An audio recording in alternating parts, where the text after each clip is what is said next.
concern, and my concern is for our families in crisis. I know you're one person, and so there are many of us. So as a layperson, I want you to know if you need help with visitation, I volunteer. But I think that's a very important thing. Are you part of the diaconate in this? No, I'm a trustee, and I teach Bible classes in Sunday school. I'm Paula Jones, by the way. Yes, right, John Paul Jones. John Paula Jones. That's right, you're on the right track. But that's really a big concern of mine, because people can get overlooked, and they feel their problem, and rightfully so from my opinion, that their problem is a big problem, very important, and if we overlook it, feelings are hurt. Right, that's right. So anyhow, what I would encourage you, I hear what you're offering personally. I also, this is another one of my things. If somebody has a need, encourage that person to make the connection. I know there's some people who won't do that, but I want to avoid, and I have in every parish I've served, but see, I'm new. It's like, what are the ground rules with this guy? I like for people to come directly to the person they need to talk to.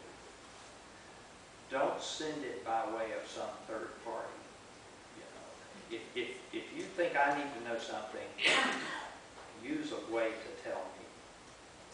And it was like that joke in actually last night, Art, Lutherans, what was it, love pastoral care, but You gotta let them know. you gotta let them know.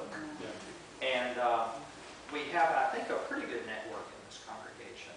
And there are a lot of small groups that tend to care for one another. But there are always people who are not in that.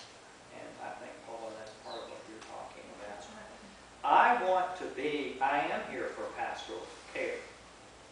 See, one thing I don't do, I'm not involved in strategic planning, really. See, that's not what a member does. I'm not here to look for the long haul. That's my nature. It's always been the way I've done ministry, and people have always laughed. They said, we would be getting to Christmas, and they say, he's already looking to next year, Christmas. But I don't do that here. See, that would be non-productive. I'm not going to be planning what somebody else does. So I, in one sense, and because I am here 7 days, have more time. We are also going to seek, I'm in the process of finding the person who's going to be in charge from that standpoint, from the pastoral care standpoint, when I'm not here during those times. That's not going to just be left open and willy-nilly and catch as catch can. And I will be here all Sundays except the second Sunday after Christmas. So even though I'm going to be gone during the week, I will be here on Sunday. That's an important part of the continuity. Again, some people won't know the difference. They'll think I am here all the time. Unless they happen to be that person who's in crisis during that time. I mean, I intend to, God forbid, do the funerals that take place. Not somebody else do that. I don't think there are any weddings on tap during my time, but there might be before it's out. Baptisms, other kinds of pastoral acts. So, I am the senior pastor from that standpoint.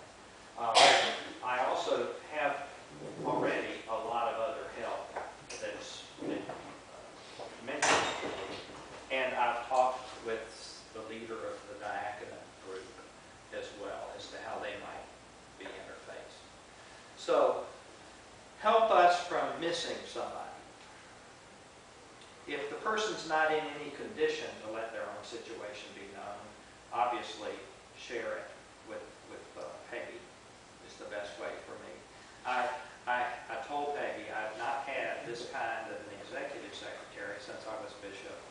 I never had one before, and I didn't have one in First Lutheran either.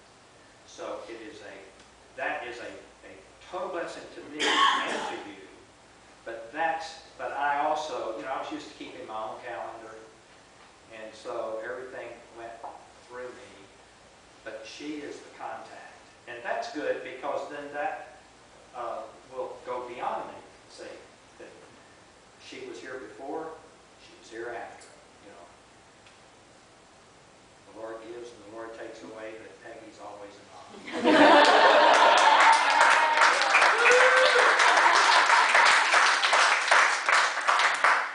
We have time for something else. Does that help, Paula? Yes, and that's very much. Thank you. I was really concerned about it. Yeah, I understand.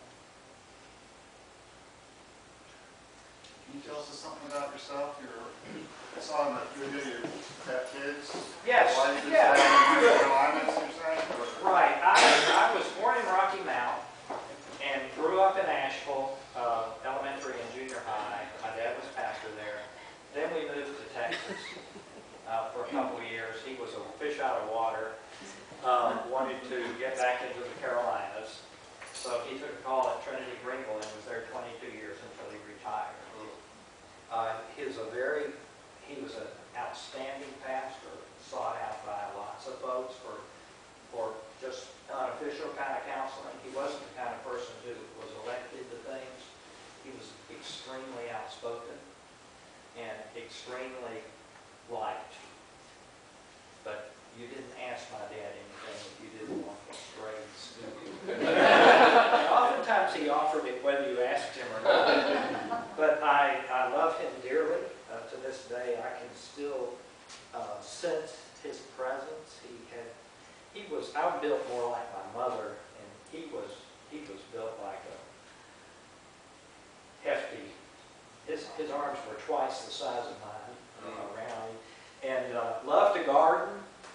He had gardens. I guess that's where I got that. But he had gardens everywhere, and when he moved from Greenville, they retired at Lutheridge, which is a major camp and conference center of the Southeastern Lutheran Church from North Carolina down, outside of Asheville. And while we were in Asheville, we built a little cabin, a very small cabin that we built ourselves, my brother and I and Mom and Dad. I think about 14. And so I learned a lot I like to build things. My wife and I renovated 3 houses. That's, people say if your marriage can last through that. We never hung wallpaper together. We renovated one in Miami, in Coral Gables. We renovated one in Greenwood, South Carolina, and we renovated the one in Jacksonville, Florida. The one in 1791, there wasn't a whole lot you could do to that. We had the fireplaces done, none of them worked when we went there. So I like to tinker with stuff too. I have a nice workshop. And so we built, for the first time, we planned our retirement home for like 5 years. We planned it. So every receptacle is where we want it. Rather than we always move them, we wired stuff 3 times more than what you'd ever need. It's a neat place, and if you all ever get up to Lutheridge, which is right outside of Asheville, literally, the Asheville city limits almost come up to it now. It's 170 acres. But they sold off lots in order to get some money to build the infrastructure there.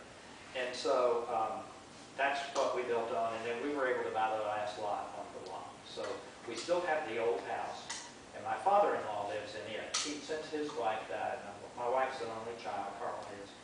She's taught all her adult life. She retired the year before I did to have her knee replaced.